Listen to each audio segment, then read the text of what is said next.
On May 23rd, 2019, a young man was found lying in a pool of blood in the lobby of an apartment in Shinjuku, Tokyo, after being stabbed. Beside him was a woman smoking a cigarette and talking on the phone. She stated that she had stabbed him while he was asleep. She was covered in blood from the bleeding boyfriend and was making a phone call while smoking a cigarette. Yahoo News reported crime scene photos widely shared on social media show a young woman seated on the lobby floor of an apartment in Tokyo's Shinjuku district, with a man lying behind her, reportedly with his stomach sliced open. The woman's name is Yuka Takaoka. Why did she stab her boyfriend? Yuka was born in China to a Japanese father and a Chinese mother. At the age of 2, her family moved to Japan, and they became Japanese citizens. Born in 1998, Yuka grew up in Tokyo as an only child.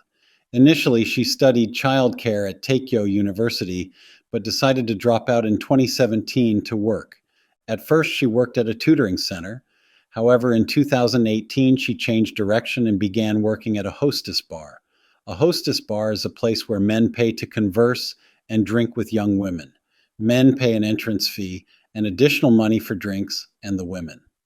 From April 2018 to May 2019, Yuka was promoted to manager at the bar.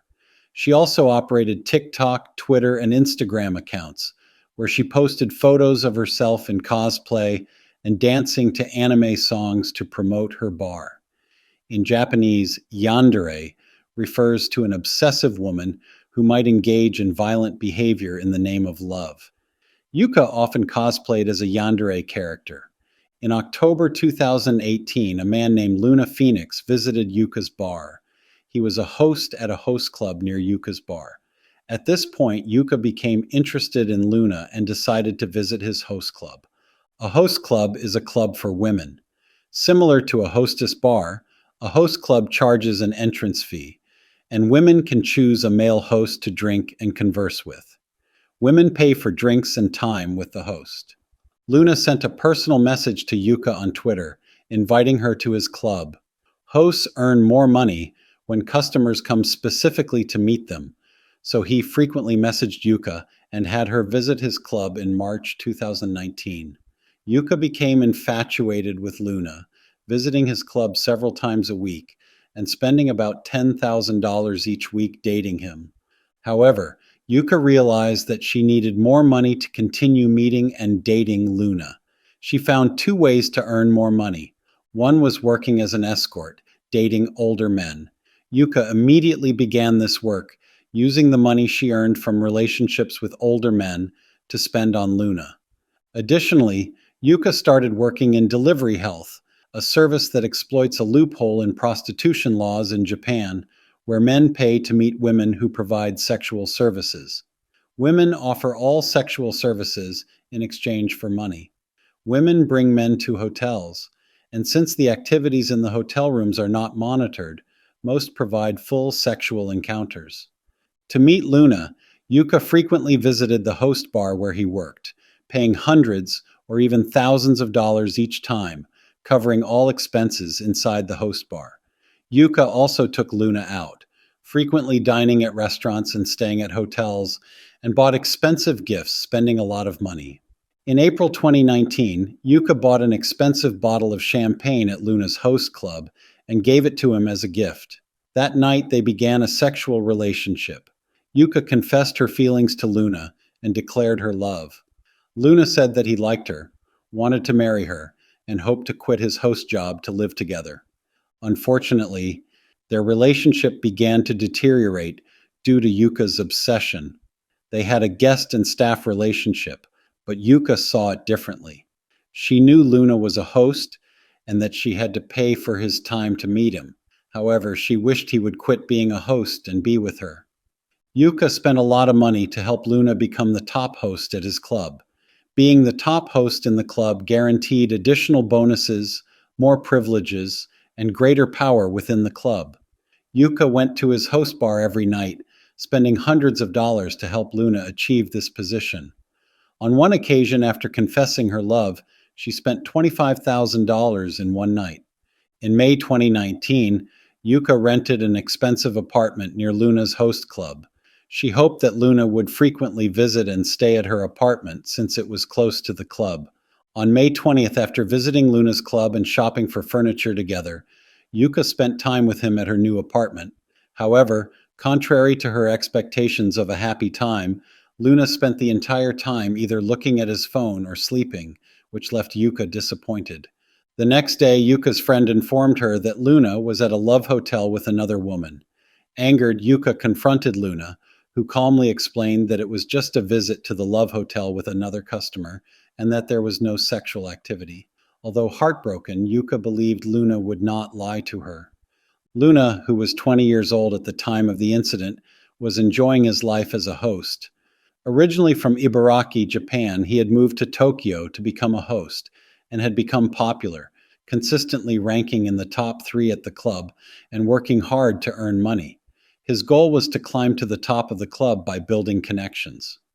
Luna enjoyed dating Yuka, but stated that, contrary to Yuka's beliefs, he never officially dated or lived with her. He also mentioned Yuka's dark and obsessive personality, recounting an incident where Yuka threatened to jump off a rooftop. Yuka considered Luna her lover, but Luna did not see it the same way. He claimed they never fought and that he had never stayed the night at her home. While he often said he liked her, he described it as part of his job as a host. On May 23rd, an event occurred that would change their relationship forever. On May 23rd, Yuka was hurt by the thought that Luna did not like her as much as she liked him. She called a fellow hostess to vent her frustrations about her issues with Luna.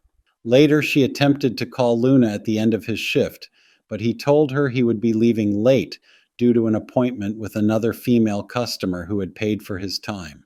Upon hearing this, Yuka was devastated and left a message on her phone. "I want to be a tragic heroine. How can he look at other women? I know killing him is the best option. If I kill him, it will be eternal, and then there will be no more pain. I need nothing but you." Originally, Luna was supposed to arrive at Yuka's apartment around noon, but he arrived around 3 p.m. After tidying up, having sexual relations, and spending time together, Luna took a shower and napped. He was tired from the previous night. Yuka was still upset about Luna seeing other women. Suddenly, Yuka went to the kitchen, picked up a newly bought knife, and walked to where Luna was sleeping. She climbed on top of Luna and stabbed him in the abdomen with both hands. Luna woke up and managed to pull out the knife. Yuka asked him if he loved her, and he, hoping she wouldn't kill him, answered, "Yes." Luna grabbed his phone and, pushing and hitting Yuka, escaped from the apartment. Yuka picked up her phone and cigarette and chased after him. When she arrived in the apartment lobby, Luna was collapsed and covered in blood. Yuka called the police. Crime scene photos were widely shared on social media, showing a young woman sitting on the floor of an apartment lobby in Tokyo's Shinjuku district, smoking and talking on the phone while covered in blood, with Luna lying behind her. The photo went viral and became a meme. When the police arrived, Luna was transported to the hospital in critical condition, and Yuka was arrested. Yuka told the police that she stabbed him because she loved him and couldn't bear it anymore. Luna was in a coma for 5 days, and doctors said he had a 20% chance of survival. However, remarkably, Luna woke up, recovered, and was discharged from the hospital. He posted on Twitter, "Sorry, I'm back alive. I can't drink alcohol because my liver was stabbed." He also gave an exclusive interview to the Japanese media, discussing the incident. He stated that he held no grudge against Yuka, saying, "There was a reason she stabbed me. Thanks to her, I was able to increase my sales within less than a year of becoming a host." In a Tokyo District Court trial, Yuka pleaded guilty. On December 3, 2019, Yuka was convicted of attempted murder and sentenced to 3 years and 6 months of a 5-year prison term. With the help of her lawyer and parents, she paid Luna approximately $50,000 in settlement money, and Luna requested the court to give her a lighter sentence. Yuka testified in court that because Luna had promised to love her and be with her forever, she decided to place the knife under the bed to ensure he wouldn't die. Tokyo Reporter reported that the judge described the crime as selfish, stating, "She had a strong intent to kill. It is difficult to justify probation. Imprisonment is unavoidable. When Yuka was first arrested, many of her fans started a GoFundMe campaign and raised nearly $4,000 to try to get her out of jail. However, many Japanese people were outraged, and the account was quickly deleted. Yuka expressed hopes of receiving practical training and finding a job in the medical field. She apologized to her parents, Luna, and his family, and vowed to become a better person. Currently, Yuka is released, and many people are curious about her and Luna since her release. Released, she is making videos and gaining followers. Luna, who did not hold a grudge and petitioned for a lighter sentence for Yuka, received a large settlement from her and has become the top host at the club due to all the publicity. Yuka's fans have created memes and artwork depicting her as a beautiful and sexy figure who should not be punished because she is too attractive. Meanwhile, Luna's fans are making him the most popular host at the club.